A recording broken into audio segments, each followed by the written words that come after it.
Thank you, Mr. Chairman. General Milley, I've just got one more question for you about these many book interviews that you did. I Alone Can Fix It's one book, Perils, another book. Frankly, we did win this election. The inside story of how Trump lost is the third book. Seems like that's a significant outlay of time.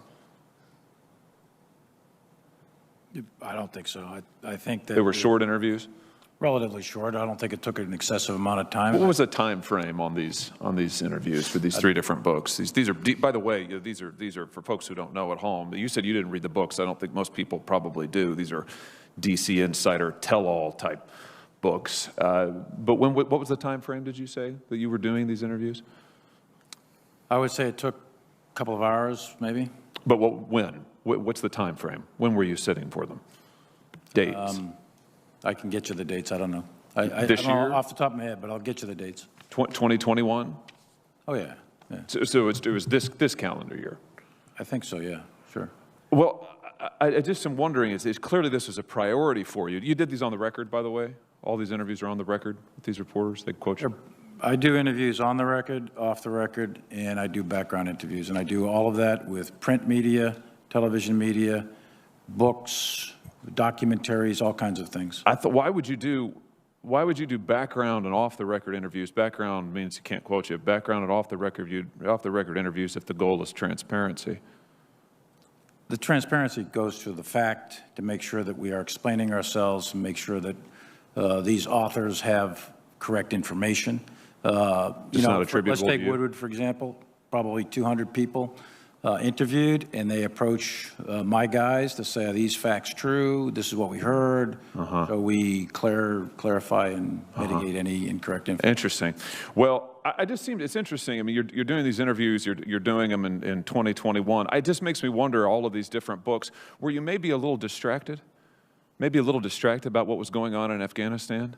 Here's why I'm asking. General Miller testified to this committee that he warned about the rapid erosion of the military situation in Afghanistan as early as March of 2021. He further testified that he informed you about his view on this. He also testified that he said that the collapse of the Afghan security forces and the Afghan government could come very fast in 2021. Hard and fast. And he said that he informed you this. He also said that he informed Secretary Austin of this. He did. Now, at the same time, however, in June, you were saying, and I quote you now, an outright takeover by the Taliban is unlikely. That's at an Armed Services Committee meeting in the House, June 23rd. In July, you said the Afghan security forces have the capacity to sufficiently fight and defend their country.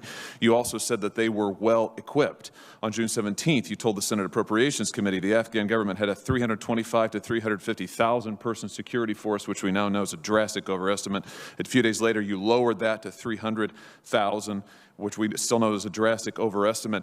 Your generals on the ground, your commander on the ground is saying one thing. The Taliban has a massive offensive underway from May 1st on, but yet you told us very different things in public. How do you reconcile those things?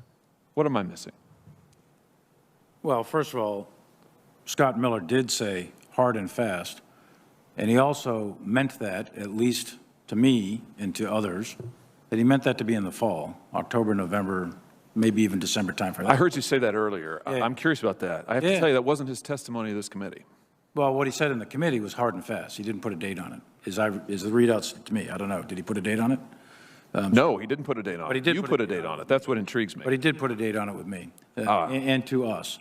And when pressed, it was after we leave. That was point one, which was 31 August, and probably into the October timeframe, maybe Thanksgiving.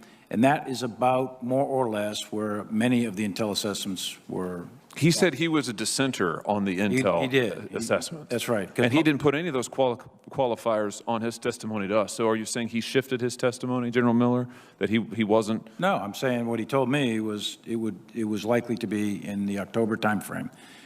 The intel assessments are centering around November, Thanksgiving at the latest, Christmas. Some intel assessments went into the next year.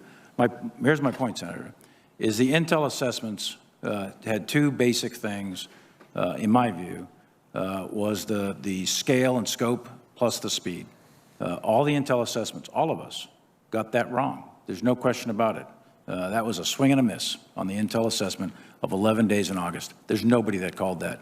Well, How do you can I know just, what General, market my time is about, I appreciate that you've made these points. I don't mean to cut you off. It's just that my time is about to expire. I just want to say this. It seems to me that you put a high priority on making sure that you were favorably portrayed by the D.C. press corps. You spent a lot of time doing that. Fair enough if that's your priority. But at the same time, we had a rapidly deteriorating, frankly, disastrous situation in Afghanistan, which resulted in the death of 13 soldiers, including one from my home state, hundreds of civilians and hundreds of Americans left behind. And in my view, that mission can't be called a success in any way, shape, or form, logistical or otherwise. General, I think you should resign. Secretary Austin, I think you should resign. I think this mission was a catastrophe. I think there's no other way to say it, and there has to be accountability. I respectfully submit it should begin with you. Senator, thank you, Mr. Chairman. Expired. Senator Tuberville. Thank you very much, Mr. Chairman. General Milley, you've spoken today a lot about civilian control of the military. I appreciate the statements you made about that today.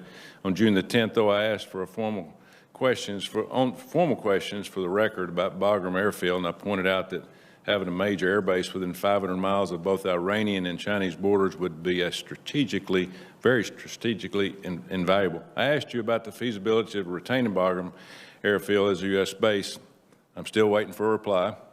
I hope you do see today, ignoring, questions that might come up from civilian oversight sometimes backfires on you a little bit. You apologize for being late for your statement today, the hearing, but you just got to understand the pattern here.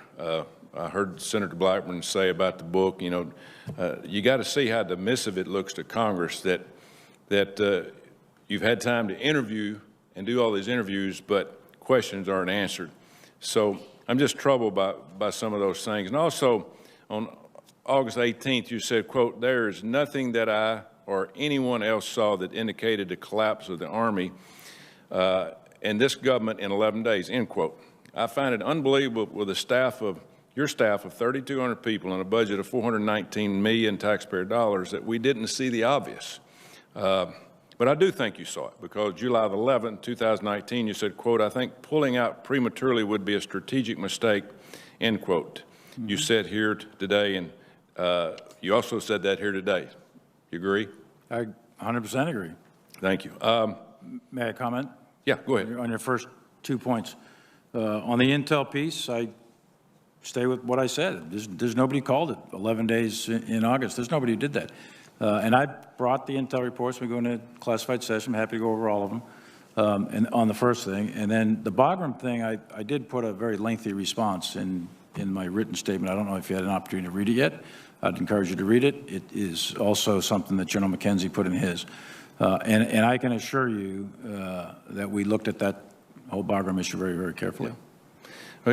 And here's what I'm struggling with. General McKenzie, 1945, we left Japan. They're one of our biggest allies today. We're still there. Germany the same way. Korea the same way. We had 2,500 troops. The war stopped in 2014, and we started what? Operation Resolute support. And we're having all these people cry, "We got to get out of here." Folks, we are going to pay for what we just did. I mean, I got young kids, y'all got kids and grandkids, and we're going to be back in there fighting. What's your thoughts about that, General McKenzie? And I know, we're not talking about the president. What do you think about the future of what we've got to do in Afghanistan? So we have very few levers in Afghanistan right now because we've completely pulled out. Will we be back? I think we're always going to reserve the right to go after ISIS and al-Qaeda targets as they present themselves. We've been very clear on that. And that's not going to be easy, and we'll talk a little bit more about that in the closed session. It will not be easy to do that. It will be possible to do that. As for larger engagements with the Taliban or whatever government follows them, I mean, that's going to be a hard road from where I sit, and I see a very small slice of that. That's really a question, for diplomats and others to talk about how our future relationship with the government as a whole will be. But I think my judgment will be they're going to regress significantly in every sphere of activity in Afghanistan over the next few years with the Taliban in charge. We can afford to survive with our military. We got that kind of money. And it just burns me up that we're eventually going to have to go back there. We're going to have problems here. I think we should have looked at it. I know President Biden wanted to get out. He told people President Trump wanted to get out. I disagree with it. I mean, we gave up the best base in that area, and it's just amazing to me that we're going to have to go back, and hopefully we don't lose its channel. What's your thoughts about it as we ended up here, Secretary Austin? Well, I don't think it's preordained that we're going to have to go back, Senator. I would tell you that what you've heard us say is that we recognize that transnational terrorists will migrate towards ungoverned spaces. We also are committed to not allowing al-Qaeda to regenerate and be able to export terror from Afghanistan to the United States of America. And we'll remain laser focused on that going forward. And we'll do everything within our power to make sure that that doesn't happen.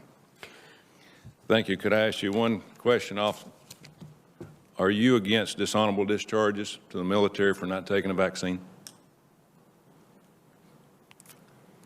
You're the leader of the DOD.